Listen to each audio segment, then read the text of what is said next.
જય જવાન, જય કિસાન, જય મુરલીધર। આજે તારીખ 27, 7મો મહિનો અને 2025। હવે આપણે મિત્રો આજના હવામાન વિશે વાત કરીએ તો આજે 27 અને કાલે 28 તારીખ, આ 2 દિવસની અંદર ઉત્તર ગુજરાત, મધ્ય ગુજરાત અને દક્ષિણ ગુજરાત ત્યાં ભારેથી અતિભારે વરસાદ પડે એવી શક્યતા પૂરેપૂરી છે।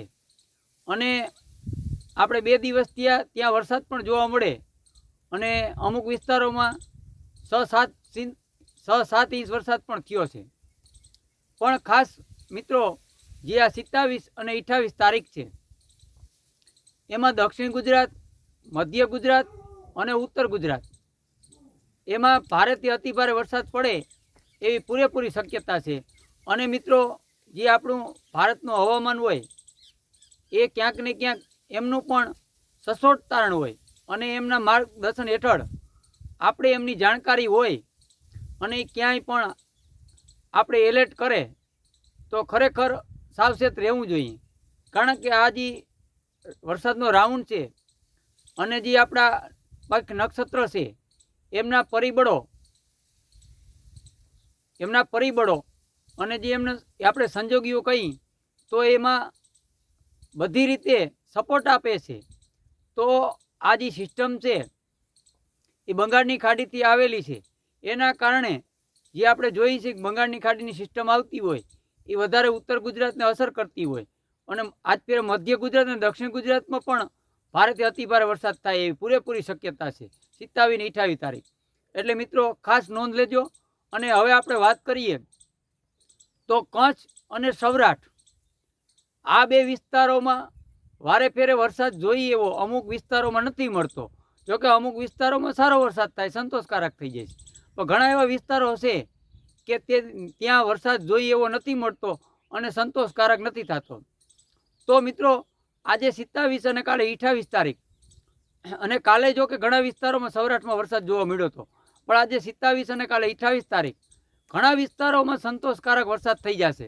સૌરાષ્ટ્ર અને કચ્છના વિસ્તારો એમાં પછી આપણે પશ્ચિમ સૌરાષ્ટ્ર કહીએ કે મધ્ય સૌરાષ્ટ્ર કહીએ કે દક્ષિણ સૌરાષ્ટ્ર કહીએ, કચ્છનો પણ એવી રીતે કોઈ પણ વિસ્તાર હશે એમાં 2 દિવસની અંદર સંતોષકારક વરસાદ થઈ જાય। અને આપણે અગાઉથી કીધું એમ કે આપણો રાઉન્ડ છે એ 2 ઓગસ્ટે પૂરો થાય, પણ આજે 27 કાલે 28 તારીખ સૌરાષ્ટ્ર કચ્છને ઘણા વિસ્તારોને સંતોષકારક વરસાદ તો થઈ જશે, પણ ઘણા વિસ્તારો રહી જશે તો એને શું કરવાનું?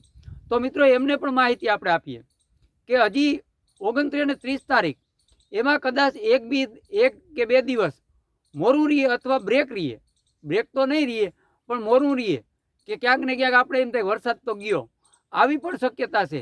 પણ 31 તારીખ અને 1 ઓગસ્ટ એમાં બેમાં પાછો વરસાદ સૌરાષ્ટ્રની અંદર અને કચ્છની અંદર સારો વરસાદ જોવા મળશે, આવો મારો અનુભવ છે। કારણ કે મિત્રો ઘણીવાર એવું બનતું હોય કે સિસ્ટમ વહી જાય પણ એના ભેદના હિસાબે અમુક વિસ્તારો, દરિયાકાંઠા વિસ્તારોમાં વરસાદ થતો હોય, પણ આમાંય એવી ઘટના બને તેવી પૂરેપૂરી શક્યતા છે। કારણ કે કચ્છ હતો અને કાતરો થયેલો હતો, એટલે ક્યાંક ને ક્યાંક આપણે કચ્છ કાતરાને આધારે આગાહી આપતા હોય, એટલે આપણે 1 થી 2 ઓગસ્ટ સુધી આ વરસાદનો રાઉન્ડ લંબાવવો પડે એમ છે અને શક્ય પણ આ છે। પણ મારો અંદાજ એમ કહે કે તમામ સૌરાષ્ટ્ર અને કચ્છના તમામ વિસ્તારો આ વરસાદથી વંચિત નહીં રહીએ। 1 ઓગસ્ટ અથવા 2 ઓગસ્ટ સુધીમાં બધેને સંતોષકારક વરસાદ થઈ જાય। વચ્ચે 29-30 સૌરાષ્ટ્ર માટે અને કચ્છ માટે કદાચ મોરું રહીએ તો ડરતા નહીં કે વરસાદ વયો ગયો। વરસાદ 31 તારીખ અને 1 ઓગસ્ટ એમાં પૂરેપૂરી શક્યતા છે આપણે સૌરાષ્ટ્રને અને કચ્છની અંદર। એટલે મિત્રો આ હું તમને સમજાવવાનો પ્રયત્ન કર્યો, બાકી તો આપણે મહેનત અને અનુભવ કરતા હોય છતાંય જે તારણ આવશે અને જેટલું આપણું સત્યની નજીક છે ને કેટલું ખોટું પડશે તે પણ આપણે 2 અથવા 3 ઓગસ્ટે સ્વીકારી લેશું।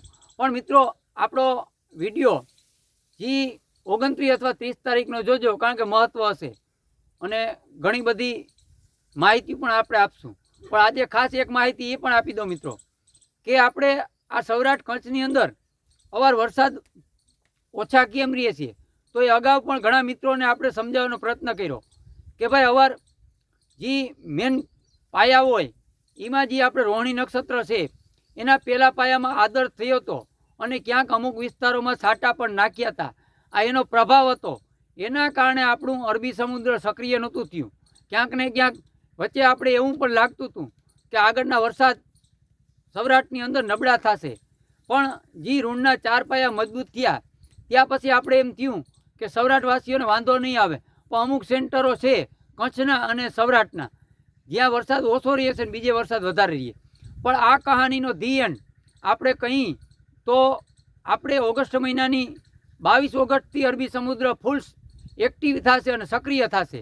પણ જે આપણે 3 ઓગસ્ટ અથવા 2 ઓગસ્ટથી જે 14 ઓગસ્ટ સુધી વરાપની વાત કરીએ, હા એ વરાપ છે એ સત્ય છે, પણ 15 ઓગસ્ટથી છૂટો છવાયો વરસાદ ચાલુ થઈ જશે.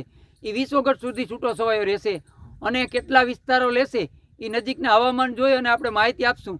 પણ 15 તારીખથી સૌરાષ્ટ્ર કચ્છની અંદર છૂટો છવાયો રાઉન્ડ ચાલુ થશે અને તે પછી પણ 22 તારીખે ફૂલ એક્ટિવિટી થશે અરબી સમુદ્ર. અને ઓગસ્ટના એન્ડમાં અને ઓગસ્ટ પછી આપણે દેશી મહિનામાં વાત કરી તો શ્રાવણ મહિનાની એન્ડમાં અને ભાદરવો ભરપૂર છે. અને જે અત્યાર સુધીમાં શરૂઆતના જે ઉત્તર ગુજરાત, મધ્ય ગુજરાત, દક્ષિણ ગુજરાતમાં વરસાદના લાભ મળ્યા બંગાળની ખાડીના સિસ્ટમના, એવી જ રીતે હવે જે ઓગસ્ટના એન્ડથી જે રાઉન્ડ મળશે એ આપણે પશ્ચિમ સૌરાષ્ટ્ર અને કચ્છને અને દક્ષિણ સૌરાષ્ટ્ર આમ જોઈએ તો ઓલ સૌરાષ્ટ્રને વધારે લાભ મળવાનો છે હવેના રાઉન્ડમાં ઓગસ્ટ પછીના. એટલે મિત્રો આ હતી આપણે હવામાન અને અગાઉ કેવી રીતે બન્યું એમની માહિતી. તો મિત્રો આને આવી નવી માહિતીઓ અને સચોટ તારણ અને સત્યની નજીક તમને કાયમી માટે આ ચેનલની અંદર માહિતી મળતી રહેશે. હવે આ વિડીયો પૂરો કરી જય જવાન, જય કિસાન, જય મુરલીધર.